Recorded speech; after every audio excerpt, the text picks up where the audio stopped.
네, 오늘도 경제 뉴스에 대해서 한번 이야기해보고자 합니다. 오늘의 주제는 제가 뉴스에서 읽은 금리 인하와 관련된 거예요. 연준이 3연속 금리 인하를 단행을 했고 앞으로 어떻게 해야 될지에 대해서 전망도 나왔다고 해서 그거 관련해서 이야기하려고 합니다.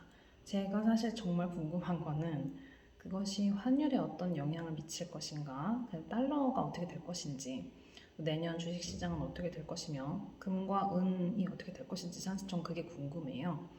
왜냐면 제가 달러를 일부 매각을 하고 S&P 혹은 나스닥에 들어갈 생각이고 금과 은도 조금씩 소량을 보유해 볼까 하는 생각을 하고 있거든요. 그래서 오늘은 이 금리 인하 소식과 그리고 내년 금리 관련된 전망이 과연 달러와 주식, 그 미국 주식 그리고 금과 은 투자에 어떠한 관련성이 있는지에 대해서 물어봤습니다. 재미나한테.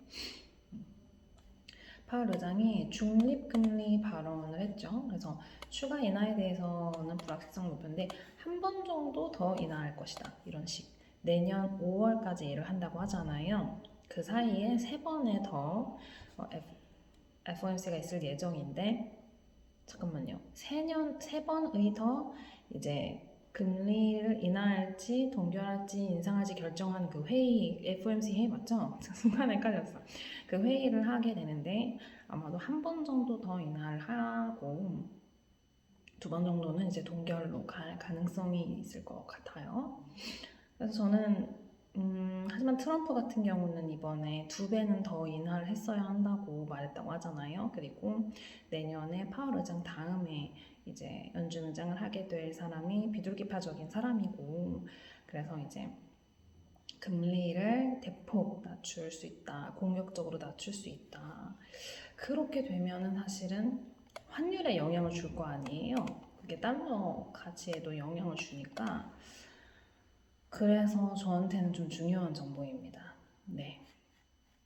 그리고 사실 S&P랑 나스닥을 언제 진입하는 게 좋을지 잘 모르겠던 이유가 뭐냐면 금리가 지금 인하하고 있지만은 사실 2021년 말부터 2024년 초반기까지는 이 주식시장이 횡보 또는 조정이었단 말이에요. 왜냐면 그 당시 금리를 급격하게 인상했기 때문에.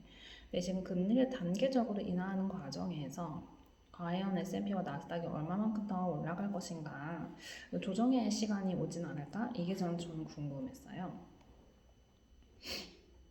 보겠습니다.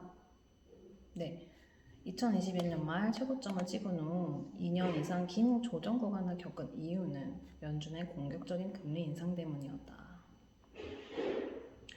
2021년 말에 투자를 했다면 2024년 초 그리고 2025년 4월에도 되게 조정을 크게 받았었잖아요. 급격한 조정을 받고 급락하고 다시 이제 회복을 되긴 했지만, 그럼 2024년으로 생각을 한다면은 그 이후에 이제 올랐으니까 2021년 말에 있었던 가격과 2025년 4월에 조정받았던 가격이 거의 비슷하거든요.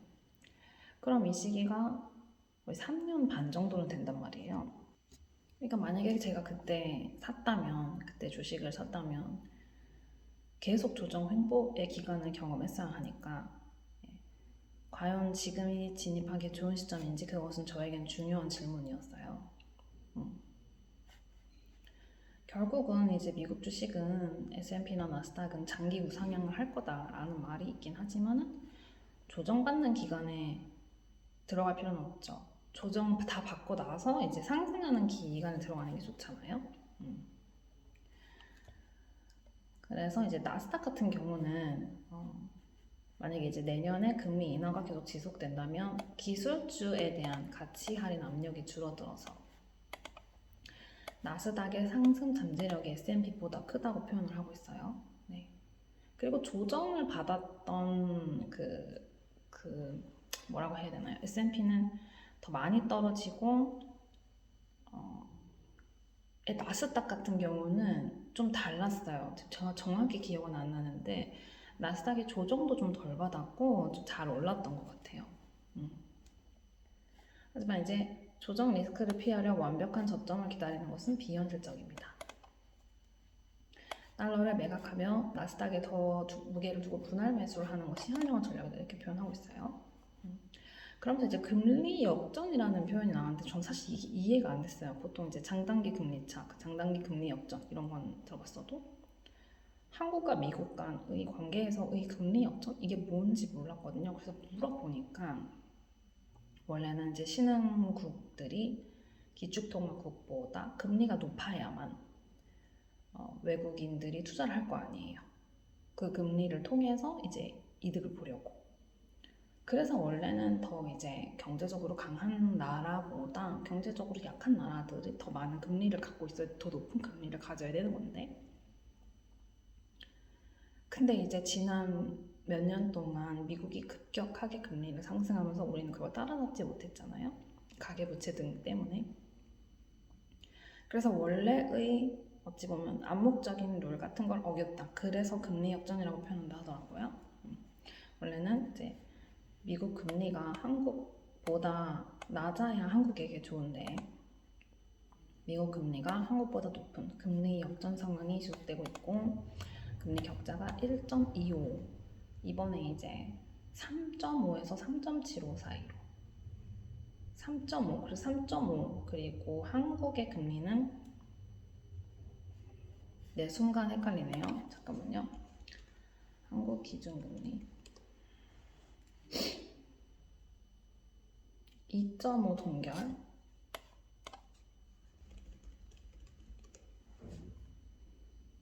미국 기준금리는 3.5에서 3.75 뭐 이랬던 것 같은데요. 잠깐만요.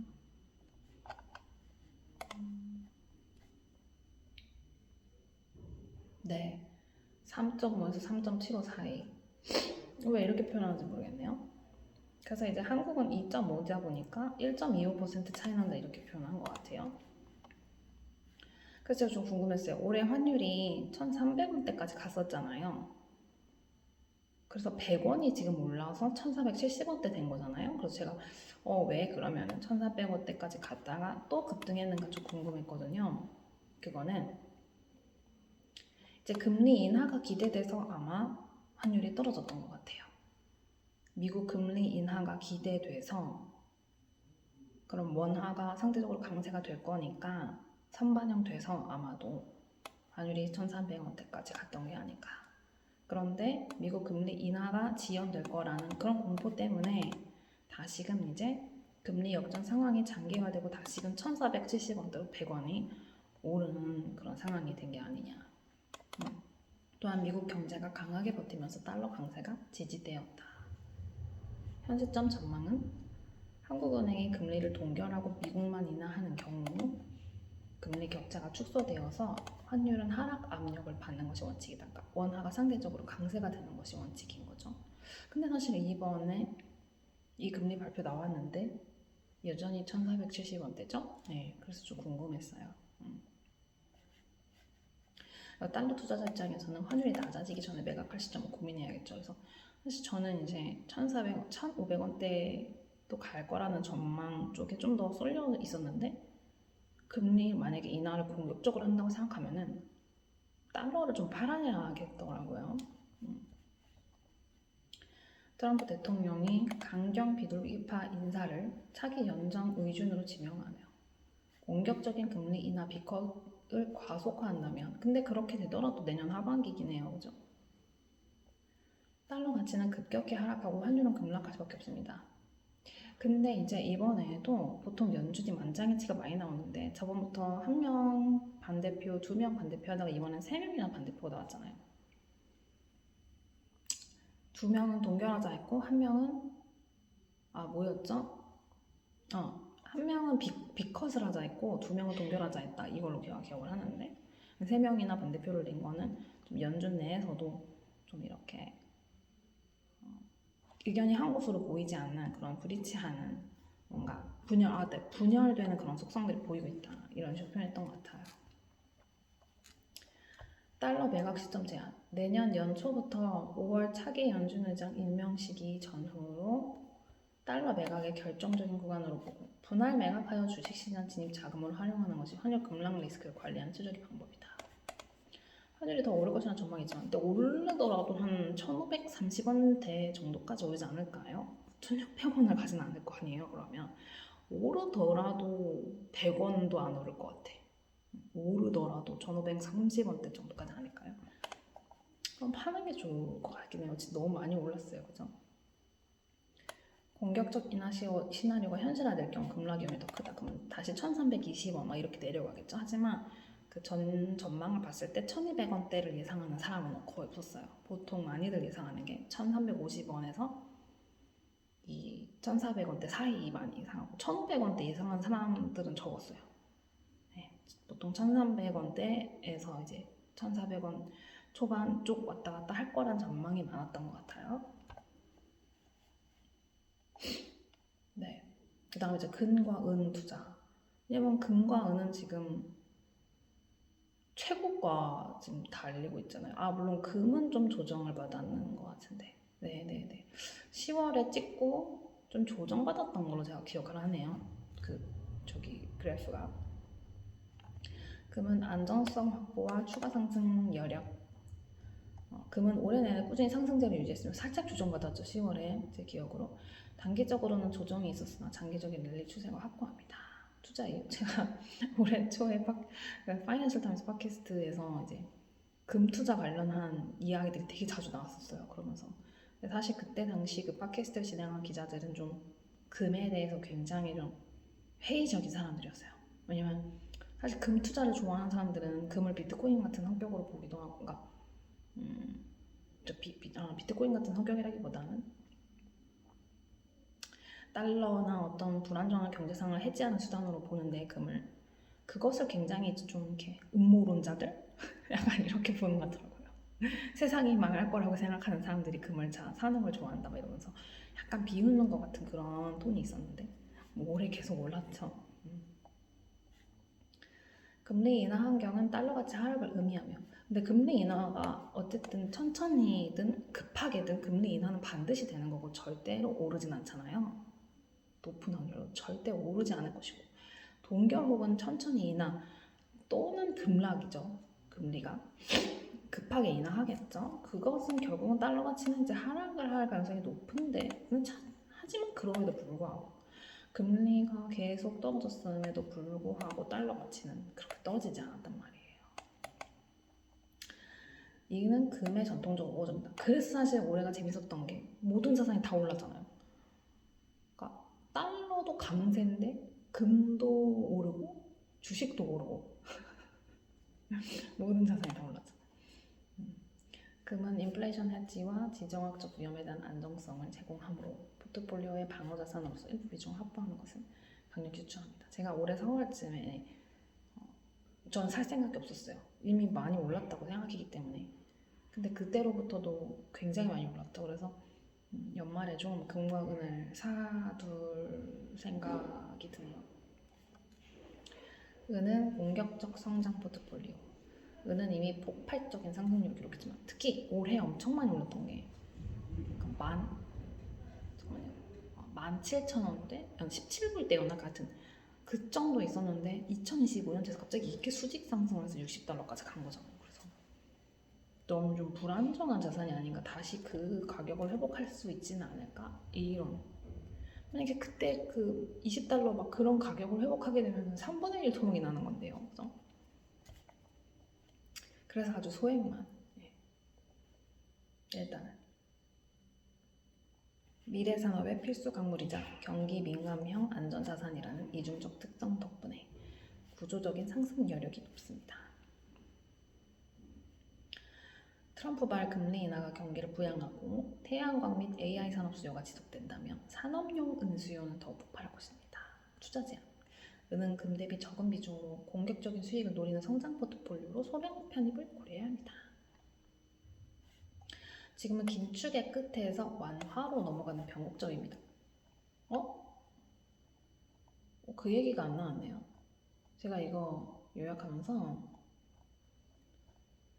이제 quantitative 양적 긴축을 끝내고 400억 달러 그 400억 달러의 단기 채권 매입 뭐 이런 얘기도 있었거든요, 기사에. 근데 그거를 지금 제미나이가 빼버렸는 것 같습니다. 네네.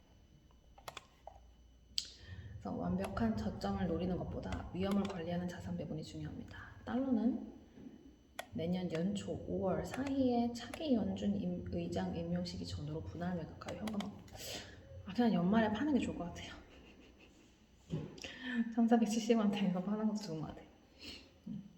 주식 나스닥. 달러 매각 자금을 바탕으로 나스닥 중심의 분할 매수를 통해 장기적 성장 포트폴리오 구축. 조금씩 사는 것도 좋을 것 같고요. 적립식으로 금은 방어 자산으로, 은은 공격적 성장 자산으로 일부 비중을 가져가 포트폴리오 균형하고. 약간 설레는데요? 약간 설레. 왜냐면 사실은 잘 될 거에 몰빵해서 넣는 게 좋긴 하죠. 근데 약간 달러도 좀 갖고 있고 주식도 갖고 있고 금과 은도 갖고 있으면은 이 전반적으로 세상에 관심을 갖게 되잖아요. 뭔가 그런 게 재밌는 것 같아요. 내 일이 되잖아. 내 일이 그죠? 파월의 동결 시사와 트럼프의 빅컷 압박이라는 상반된 시그널 속에서 우리는 기회를 잡을 준비를 해야 합니다. 네네. 그래서 아까 제가 요약하라고 했던 부분 얘가 빼는 거를 제가 다시 한번 가서 볼게요. 이것도 뺐네. 얘 진짜 웃긴 애다. 네.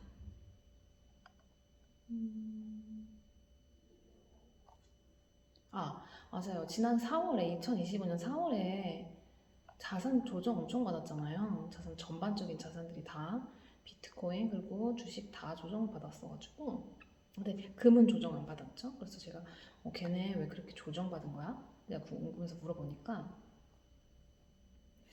2024년 말부터 시작된 인공지능 랠리로 주식시장이 과열되고 비트코인까지 폭등하며 단기 차익 실현 욕구가 쌓여 있었습니다. 그랬구나.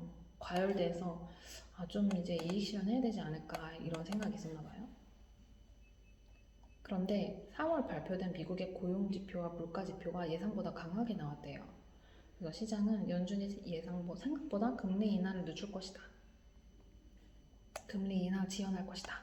라는 공포에 휩싸인 거예요. 그래서 환율도 바뀌었나? 금리 인하 지연에 대한 공포 때문에. 그래서 아까 그런 표현이 나온 건가요?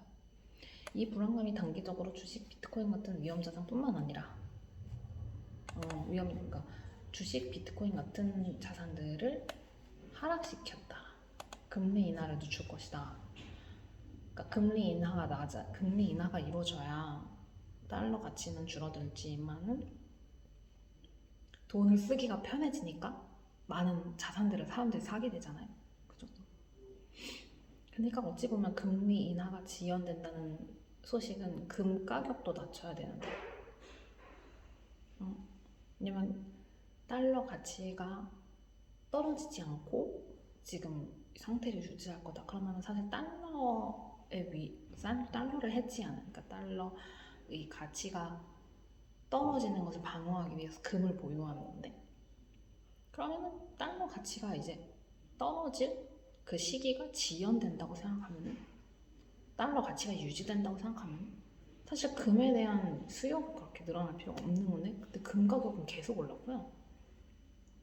달러 가치가 이제 떨어질 시점이 좀 더 지연될 것이다 하니까 이제 금리가 떨어져야 우리는 주식도 사고 부동산도 사고 하는데 금리가 이제 떨어지는 시점이 뒤로 밀릴 거야 라고 하니까 이제 비트코인이나 주식 같은 위험자산, 그러니까 그 어떤 위험성 있는 자산들이 하락시켰다? 솔직히 엄청 와닿진 않아요. 예. 그리고 고용지표와 물가지표가 예상보다 강하게 나왔다는 표현이 뭔지 잘 모르겠네요. 아마 그게 그런 거겠죠? 물가가 생각보다 높게 나와서 그러니까 물가가 높게 나오면 이 물가를 떨어뜨리기 위해 금리를 높게 해야 되잖아요. 그죠? 그러니까 아마 생각보다 물가가 높게 나온 것 같아요. 그러다 보니 금리를 더 낮추기가 어려웠던 그런 얘기를 하는 것 같습니다. 그리고 고용지표는 고용이 잘 안 되고 실업률이 높으면 실업률이 높은 사람들이 직장을 못 구하니까 금리를 인하해서 돈을 쓰게 해야 할까요? 금리를 높여서 긴축해야 할까요? 실업률, 고용지표, 고용이 잘 안 되면 금리를 인하해야 할까요? 전 고용지표 관련성은 잘 모르겠네요. 찾아봐야 될 것 같고요. 그 다음에 이제 긴축 완화의 의미, QT 종료와 국채 매입. QT는 이제 양적 기축을 종료하고 단기 국채 매입을 재개했다. 이것이 긴축적인 기조를 빠르게 탈피하고 있다는 신호다라고 했어요. QT 종료, 시중 유동성을 회수하는 긴축 조치를 멈춘다는 뜻입니다. 단기 국채 매입, 이는 단기적으로 금융시장의 유동성 공급, 그러니까 그 정부가 그러니까 연준이 매입을 한다. 그러면 돈이 풀리는 거잖아요, 그죠? 시장의 불안정성을 막는 기술적 조치입니다. 시장에는 유동성 공급으로 해석되어 투자 심리가 자극된다. 네. 그러면은 이걸 한번 찾아볼게요. 고용지표와 고용지표와 금리 인하의 관계성 설명.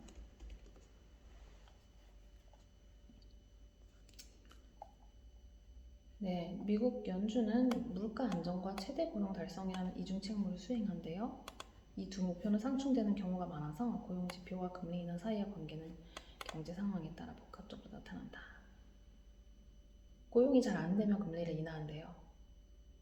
그러면 왜냐하면 기업의 입장에서 임금 주기가 좋잖아요. 돈의 가치가 떨어지면은 돈 빌리기도 쉽고 하니까 임금 주기도 편하잖아요. 그러니까 고용이 잘 안 되면 금리를 인하시켜서 기업 입장에서 사람들한테 월급 주기 좀 더 좋은 환경을 만든다 이런 걸까요? 고용지표와 금리 인하는 역의 관계를 가진다. 고용지표 약화, 실업률이 증가하고 신규 고용이 감소하면 경제활동이 둔화되고 있음을 시사하며 경기 침체를 막기 위해 연준은 금리 인하를 고려합니다. 아, 그럼 혹시 고용이 괜찮게 나왔나? 그러니까 고용이 괜찮으니까 금리를 인하할 그런 동기가 없었던 게 아닐까요? 고용은 괜찮고 물가는 좀 높게 나왔던 것 같네요. 그러니까 고용이 괜찮으니 금리 인하 압박이 좀 덜하고 물가는 여전히 높기 때문에 또 금리 인하 압박이 덜했던 게 아닐까요? 고용이 증가하고 실업률이 하락하는 경우 이는 경제가 강건하다는 신호로 해석되며 연준이 금리를 인하할 압력을 줄여준다. 현재의 특수한 관계. 최근 연준의 결정은 다소 이례적으로 보일 수 있습니다. 인플레이션이 여전히 목표치를 상회하는 상황에서 금리 인하가 이뤄졌기 때문입니다.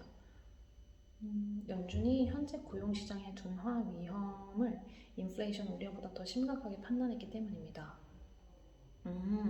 여전히 목표치를 상회하지만 엄청 높진 않을 거예요, 그죠? 네, 인플레이션은 조금 있지만 어쨌든 고용시장을 활성화하기 위해서 금리를 인하했다 이 얘기인가요? 고용시장에 대한 하방 위험이 커지고 있다. 인플레이션은 일시적인 현상일 수 있는 반면 고용시장 악화는 더 심각한 경제 침체를 초래할 수 있다고 판단했다. 연준은 실업률이 급격히 치솟는 것을 기다리기보다는 선제적인 금리 인하를 통해 노동시장의 연착륙을 유도하려는 의도를 보였다. 최근 고용보고서에서는 신규 고용이 예상치를 상회했지만 동시에 이전 달 수치가 하향 조정되고 실업률이 소폭 상승하는 엇갈린 신호가 나타났습니다. 이는 연준 내에서도 금리 결정에 대한 의견이 분분했던 이유 중에 하나래요. 그러면 지난 2025년 4월 주식 비트코인 등 급락했는데 그 이유가 금리 인하 지연 기대 때문이었다고 한다. 그 당시 고용 지표와 물가가 어떠했길래 사람들이 금리 인하 지연이 기대된다고 했는지 설명해줘.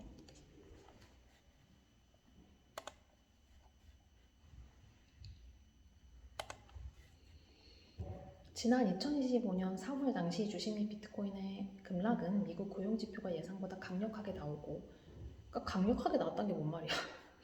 물가 상승 압력에 대한 우려가 커지면서 연준의 금리 인하 시기가 지연될 것이라는 전망 때문이었다.